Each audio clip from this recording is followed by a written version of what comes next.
বাবার অসম্পূর্ণ কাজ শেষ করতে যশোর যাচ্ছেন প্রধানমন্ত্রী।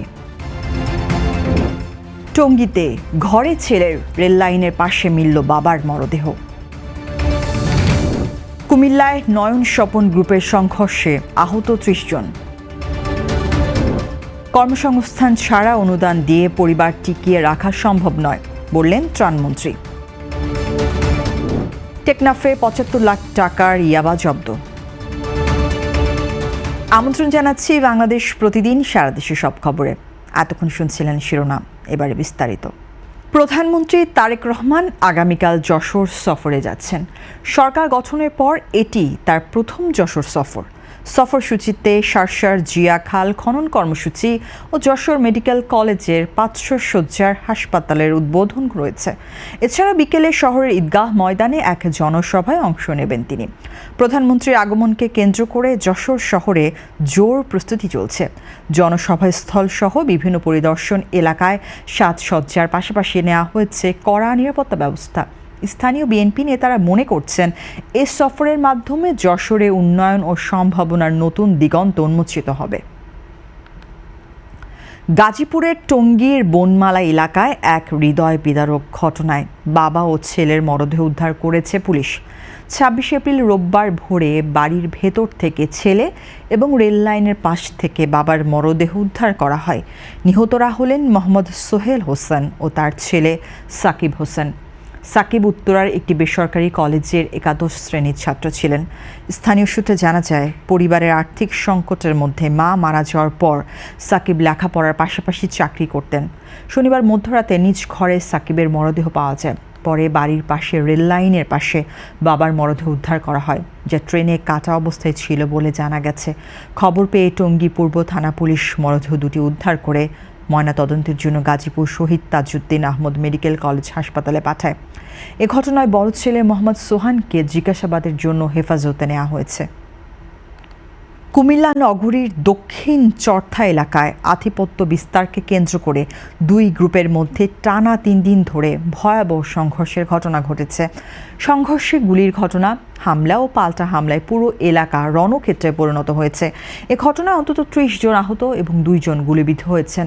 দফায় দফায় সংঘর্ষে একাধিক ব্যবসা প্রতিষ্ঠান ভাঙচুর করা হয়। ছড়িয়ে পড়ে চরম আতঙ্ক। বর্তমানে এলাকায় অতিরিক্ত পুলিশ মোতায়েন রয়েছে এবং পরিস্থিতি নিয়ন্ত্রণে রয়েছে বলে জানিয়েছে আইনশৃঙ্খলা বাহিনী। বিএম কলেজের প্রথম বর্ষের শিক্ষার্থী সঞ্জিদা কবির অনিতার হত্যার বিচারের দাবিতে বরিশালে মানববন্ধন অনুষ্ঠিত হয়েছে। বৃহস্পতিবার নগরীর অশ্বিনীর কুমার টাউন হল চত্বরে এই কর্মসূচি পালন করে সমাজতান্ত্রিক ছাত্র ফ্রন্ট ও সমাজতান্ত্রিক মহিলা ফোরাম বরিশাল জেলা শাখা। মানববন্ধনে বক্তারা অনিতার হত্যাকাণ্ডের সুষ্ঠু তদন্ত, দ্রুত বিচার নিশ্চিতের দাবি জানান। তারা বলেন, এ ধরনের নৃশংস ঘটনার পুনরাবৃত্তি রোধে দোষীদের দৃষ্টান্তমূলক শাস্তি জরুরি। এ সময় সংগঠন দুটির নেতাকর্মীরা নিহত শিক্ষার্থীর পরিবারের পাশে থাকার অঙ্গীকার ব্যক্ত করেন এবং প্রশাসনের দ্রুত হস্তক্ষেপ কামনা করেন। গাজীপুরের কালিয়াকৈরে জান্নাত নামে এক গৃহবধূর মৃত্যুকে কেন্দ্র করে স্বামী রাজীব আহমেদের বিরুদ্ধে হত্যার অভিযোগ উঠেছে।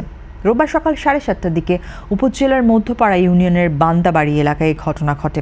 পুলিশ ও স্থানীয় সূত্রে জানা যায়, স্বামী স্ত্রীর মধ্যে ঝগড়ার এক পর্যায়ে চিৎকার শুনে প্রতিবেশীরা ছুটে এসে ঘরের বারান্দায় গৃহবধূর মরদেহ পড়ে থাকতে দেখেন। পরে স্থানীয়দের খবরের ভিত্তিতে পুলিশ ঘটনাস্থলে গিয়ে মরদেহ উদ্ধার করে। এ ঘটনায় স্বামী রাজীব আহমেদকে আটক করেছে পুলিশ। মরদেহটি ময়নাতদন্তের জন্য গাজীপুর শহীদ তাজউদ্দিন আহমেদ মেডিকেল কলেজ হাসপাতালের মর্গে পাঠানো হয়েছে। পুলিশের উপপরিদর্শক মুক্তার হোসেন জানান, এটি হত্যা নাকি আত্মহত্যা ময়নাতদন্তের প্রতিবেদন পাওয়ার পর নিশ্চিত হওয়া যাবে। ঠাকুরগাঁয়ে আকস্মিক কালবৈশাখী ঝড়ে ব্যাপক ক্ষয়ক্ষতির ঘটনা ঘটেছে। রোববার সকালে শুরু হওয়া এই ঝড়ে জেলার বিভিন্ন এলাকায় বাড়িঘর লণ্ডভণ্ড হয়ে যায়। ফসলি জমিও ব্যাপকভাবে ক্ষতিগ্রস্ত হয়। ঝড়ের সময় গাছ উপড়ে পড়ে নিজামুদ্দিন নামে এক ব্যক্তি গুরুতর আহত হন। স্থানীয়রা তাকে উদ্ধার করে হাসপাতালে ভর্তি করেন। একই সময় রায়পুর ইউনিয়নে আরেকজন আহত হয়েছেন। জামালপুর ইউনিয়নের শিবগঞ্জ রেল স্টেশনে লাইনের উপর গাছ পড়ে যাওয়ায় প্রায় 1 ঘন্টা রেল চলাচল বন্ধ থাকে। পরে ফায়ার সার্ভিস ঘটনাস্থলে গিয়ে গাছ অপসারণ করলে রেল যোগাযোগ স্বাভাবিক হয়। এছাড়া ঝড়ে ভুট্টা, পাট ও মরিচ সহ বিভিন্ন ফসল ক্ষতিগ্রস্ত হয়েছে বলে জানিয়েছেন স্থানীয়রা। পাশাপাশি বালিয়াডাঙ্গি উপজেলার কয়েকটি এলাকায় গাছ ও বিদ্যুতের খুঁটি ভেঙে বিদ্যুৎ সংযোগ বিচ্ছিন্ন হয়ে পড়ে। মুন্সিগঞ্জের লৌহজং উপজেলার রাউতগাঁও তেওতিয়া এলাকায় বসত বাড়িতে অগ্নিকাণ্ডের ঘটনা ঘটেছে।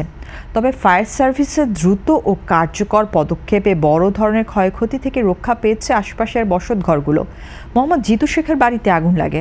খবর পেয়ে সিরাজউদ্দিন খান ফায়ার স্টেশনের 2টি ইউনিট দ্রুত ঘটনাস্থলে পৌঁছে প্রায় আধা ঘন্টার চেষ্টায় আগুন নিয়ন্ত্রণে আনে। এ ঘটনায় কোনো হতাহতের ঘটনা ঘটেনি। ফায়ার সার্ভিসের উপসহকারী পরিচালক মোহাম্মদ শফিকুল ইসলাম জানান, প্রাথমিকভাবে ধারণা করা হচ্ছে রান্নার চুলা থেকে আগুনের সূত্রপাত হয়েছে। আগুনে একটি টিনের রান্নাঘর ও কিছু লাকড়ি পড়ে যায়। দ্রুত পদক্ষেপের কারণে বড় ধরনের ক্ষতি এড়ানো সম্ভব হয়েছে। বাগেরহাটের মোংলায় পরিবেশ কর্মীদের এক মানববন্ধন ও সমাবেশে বক্তারা বলেছেন, জীবাশ্ম জ্বালানির উপর অতিরিক্ত নির্ভরতা বিশ্বকে অস্থিতিশীল করে তুলছে এবং এর প্রভাব সরাসরি মানুষের জীবনে পড়ছে। তারা জীবাশ্ম জ্বালানি মুক্ত ভবিষ্যৎ গড়ে তোলা ও ন্যায্য নবায়নযোগ্য জ্বালানিতে রূপান্তরের দাবি জানান। রবিবার নারিকেল তলায় যুদ্ধ থামাও পৃথিবী বাঁচাও শীর্ষকে কর্মসূচির আয়োজন করে ধরিত্রী রক্ষায় আমরা, পশু রিভার ওয়াটার কিপার ও ওয়াটার কিপার্স বাংলাদেশ। এতে সভাপতিত্ব করেন পরিবেশ কর্মী মোহাম্মদ নূর আলম শেখ। বক্তারা বলেন, জীবাশ্ম জ্বালানিকে কেন্দ্র করে বিশ্বের সংঘাত বাড়ছে, যার ফলে জ্বালানি ও খাদ্যের দাম বৃদ্ধি, কৃষি ও শিল্প উৎপাদনে বিঘ্ন এবং মানুষের জীবিকায় নেতিবাচক প্রভাব পড়ছে। গ্রাম পুলিশদের দক্ষতা বৃদ্ধি ও প্রশিক্ষণের উপর গুরুত্ব আরোপ করেছেন জাতীয় স্থানীয় সরকার ইনস্টিটিউটের মহাপরিচালক ও অতিরিক্ত সচিব ইসমাইল হোসেন। চাঁপাইনবাবগঞ্জের শিবগঞ্জ উপজেলা পরিষদ মিলনায়তনে ইউনিয়ন পরিষদের গ্রাম পুলিশ সদস্যদের মাসব্যাপী বুনিয়াদী প্রশিক্ষণ কোর্সের উদ্বোধনী অনুষ্ঠানে ভার্চুয়াল যুক্ত হয়ে প্রধান অতিথির বক্তব্যে তিনি কথা বলেন। তিনি বলেন, প্রশিক্ষণ সুষ্ঠুভাবে দায়িত্ব পালনে গুরুত্বপূর্ণ ভূমিকা রাখবে। সীমাবদ্ধতা থাকা সত্ত্বেও গ্রাম পুলিশরা সমাজে দায়িত্বশীল ভূমিকা পালন করে যাচ্ছে। জাতীয় স্থানীয় সরকার ইনস্টিটিউটের আয়োজনে অনুষ্ঠানে জেলা প্রশাসক আবু সালেহ মোহাম্মদ মুসা সভাপতিত্ব করেন। আরও বক্তব্য দেন পুলিশ সুপার গৌতম কুমার বিশ্বাস, স্থানীয় সরকার বিভাগের উপপরিচালক উজ্জ্বল কুমার ঘোষ এবং কোর্স পরিচালক শিবগঞ্জ উপজেলা নির্বাহী কর্মকর্তা মাজহারুল ইসলাম। মাদারীপুর ৩ আসনের সংসদ সদস্য আনিসুর রহমান খোকন তালুকদার বলেছেন, ষড়যন্ত্র বা অপপ্রচারের মাধ্যমে সরকার বা প্রধানমন্ত্রীর কোনো ক্ষতি করা যাবে না। তিনি দাবি করেন, বর্তমান সরকার জনগণের ভোটে নির্বাচিত হয়ে ক্ষমতায় এসেছে এবং অপপ্রচারের মাধ্যমে জনগণের সমর্থন নষ্ট করা সম্ভব নয়। কালকিনি উপজেলার সৈয়দ আবুল হোসেন কলেজ মাঠে প্রাথমিক বিদ্যালয় গোল্ড কাপ ফুটবল টুর্নামেন্টের ফাইনাল খেলায় প্রধান অতিথির বক্তব্যে তিনি এসব কথা বলেন। তিনি আরও বলেন, পরিকল্পিতভাবে একটি মহল সরকার ও প্রধানমন্ত্রীকে নিয়ে অপপ্রচার চালাচ্ছে, তবে এসব ষড়যন্ত্র সফল হবে না। অনুষ্ঠানে স্থানীয় প্রশাসনের কর্মকর্তা, শিক্ষা কর্মকর্তা এবং রাজনৈতিক নেতৃবৃন্দ উপস্থিত ছিলেন। পরে তিনি ডাসার উপজেলার শশীকর উচ্চ বিদ্যালয় মাঠে আরেকটি ফুটবল টুর্নামেন্টের উদ্বোধন করেন। দুর্যোগ ব্যবস্থাপনা ও ত্রাণ মন্ত্রী অধ্যক্ষ আসাদুল হাবিব দুলু বলেছেন, কর্মসংস্থানের কোনো বিকল্প নেই। কর্মসংস্থান ছাড়া শুধু অনুদান দিয়ে একটি পরিবারকে দীর্ঘদিন টিকিয়ে রাখা সম্ভব নয়। লালমনিরহাট সদর উপজেলা পরিষদ মিলনায়তনে বিভিন্ন উপকারভোগীর মাঝে ঠেউটিন, নগদ অর্থ, হুইল চেয়ার, বাইসাইকেল, রোগীদের আর্থিক সহায়তা চেক ও স্বেচ্ছাসেবা তহবিল থেকে চিকিৎসা সহায়তার বিতরণ শেষে তিনি সাংবাদিকদের সঙ্গে কথা বলেন। মন্ত্রী জানান, কর্মসংস্থান বৃদ্ধির লক্ষ্যে সরকার বিভিন্ন পরিকল্পনা গ্রহণ করেছে এবং বেসরকারি সংস্থাগুলোর সঙ্গে আলোচনা চলছে। এসব সংস্থাকে কৃষিভিত্তিক শিল্প কারখানা স্থাপনের আহ্বান জানানো হয়েছে, যাতে কৃষকদের ন্যায্য মূল্য নিশ্চিত হয় এবং নতুন কর্মসংস্থানের সুযোগ সৃষ্টি হয়। এ সময় জেলা পরিষদ প্রশাসক AKM মমিনুল হক, সদর উপজেলা নির্বাহী কর্মকর্তা মনোনীত দাস, পৌর বিএনপির আহ্বায়ক আফজাল হোসেন সহ সংশ্লিষ্টরা উপস্থিত ছিলেন। চাঁপাইনবাবগঞ্জে 270 কোটি 69 লাখ টাকা ব্যয় নির্মিত দেশের সর্ববৃহৎ রাবার ড্যাম রক্ষায় নিরাপত্তা জোরদার করেছে স্থানীয় পানি উন্নয়ন বোর্ড।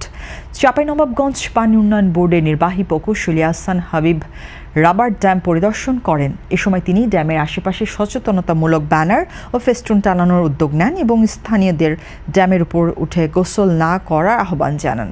তিনি রাবার ড্যাম এলাকায় নিরাপত্তা নিশ্চিত করতে পুলিশের সহায়তা চেয়েছেন।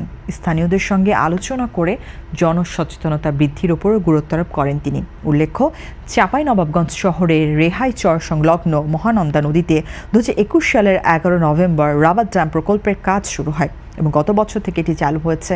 তবে সাম্প্রতিক সময়ে কিছু স্থানীয় বাসিন্দা ড্যামের ওপর গোসল করায় নিরাপত্তা নিয়ে উদ্বেগ তৈরি হয়েছে। নারায়ণগঞ্জের রূপগঞ্জে বালু নদীর ওপর কেওডালা সেতু নির্মাণ কাজের উদ্বোধন করা হয়েছে। রবিবার সকালে ড্যামরা কামসার সড়কের কেওডালা কায়েতপাড়া নদীঘাট সড়কে এই সেতুর কাজ উদ্বোধন করেন নারায়ণগঞ্জ ১ আসনের সংসদ সদস্য মুস্তাফিজুর রহমান ভূঁইয়া দীপু। স্থানীয় সরকার প্রকৌশল অধিদপ্তরের অধীনে ৯৭,৬২,৭২,৩২৬ টাকা ব্যয়ে ৬২৫.৩৫ মিটার দীর্ঘ এই সেতু নির্মাণ করা হবে। উদ্বোধনী অনুষ্ঠানে উপজেলা নির্বাহী কর্মকর্তা সাইফুল ইসলাম জয়, উপজেলা প্রকৌশলী আখতারুজ্জামান কায়েত, পাড়া ইউনিয়ন পরিষদের সাবেক চেয়ারম্যান নুরুজ্জামান খান সহ স্থানীয় জনপ্রতিনিধিরা উপস্থিত ছিলেন। সংসদ সদস্য তার বক্তব্যে বলেন, দীর্ঘদিন ধরে বিভিন্ন কারণে সেতুর কাজ বন্ধ ছিল। জনগণের স্বার্থে সব বাধা অতিক্রম করে কাজ শুরু করা হয়েছে। তিনি আরও বলেন, উন্নয়ন কর্মকাণ্ডে কোনো বাধা সহ্য করা হবে না এবং প্রয়োজনে সরকারি নিয়মের জমি অধিগ্রহণ করা হবে। মুন্সিগঞ্জের লোহজংয়ে প্রতিবন্ধী কিশোরী ধর্ষণের ঘটনায় গোপন সালিশে অভিযুক্তের পক্ষ নেওয়ার অভিযোগে ক্ষোভ প্রকাশ করে মানববন্ধন করেছেন শিক্ষার্থীরা। রবিবার সকালে কলমা লক্ষ্মীকান্ত উচ্চ বিদ্যালয় ও কলেজের সামনে এই কর্মসূচি পালন করা হয়। মানববন্ধনে শিক্ষার্থীরা ধর্ষক আল মামুন ফরাজির ফাঁসি এবং সালিশ অভিযুক্ত ইউপি সদস্য হিরণ দোকানদারকে অপসারণ ও গ্রেফতারের দাবি জানান। এর আগে একই দাবিতে এলাকাবাসী বিক্ষোভ মিছিল করেন। জানা যায়, গত মঙ্গলবার প্রতিবন্ধী এক কিশোরীকে পাশের ভুট্টা খেতে নিয়ে ধর্ষণের অভিযোগ ওঠে আল মামুন ফরাজির বিরুদ্ধে। পরে স্থানীয়রা তাকে উদ্ধার করে হাসপাতালে ভর্তি করেন। এ ঘটনায় মামলা হলে পুলিশ অভিযুক্তকে গ্রেফতার করে আদালতের মাধ্যমে জেল হাজতে পাঠায়। অভিযোগ রয়েছে, ঘটনার দিনই এক ইউপি সদস্য গোপনে সালিশ বসিয়ে টাকা নিয়ে বিষয়টি মীমাংসার চেষ্টা করেন, যা প্রকাশ হলে এলাকায় ব্যাপক ক্ষোভের সৃষ্টি হয়। কক্সবাজারের টেকনাফে অভিযান চালিয়ে প্রায় ৭৫ লাখ টাকা মূল্যের ১৫,০০০ পিস ইয়াবা জব্দ করেছে কোস্টগার্ড। রবিবার সকালে কেরুনতলি খাল সংলগ্ন এলাকায় গোপন সংবাদের ভিত্তিতে অভিযান পরিচালনা করা হয়। অভিযানকালে একটি সন্দেহজনক ডিঙ্গি নৌকাকে থামার সংকেত দিলে নৌকায় থাকা জেলে পানিতে লাফ দিয়ে পালিয়ে যায়। পরে নৌকাটি তল্লাশি করে ইয়াবাগুলো জব্দ করা হয়। কোস্টগার্ড জানিয়েছে, জব্দকৃত নৌকা ও মাদকের বিষয়ে আইনগত ব্যবস্থা প্রক্রিয়াধীন রয়েছে এবং মাদকের বিরুদ্ধে অভিযান অব্যাহত থাকবে। দর্শক, এই ছিল এখনকার মতো সংবাদ। এতক্ষণ সঙ্গে থাকার জন্য অসংখ্য ধন্যবাদ। পরবর্তী বুলেটিন দেখতে চোখ রাখুন বাংলাদেশ প্রতিদিনের ফেসবুক পেজ ও ইউটিউব চ্যানেলে।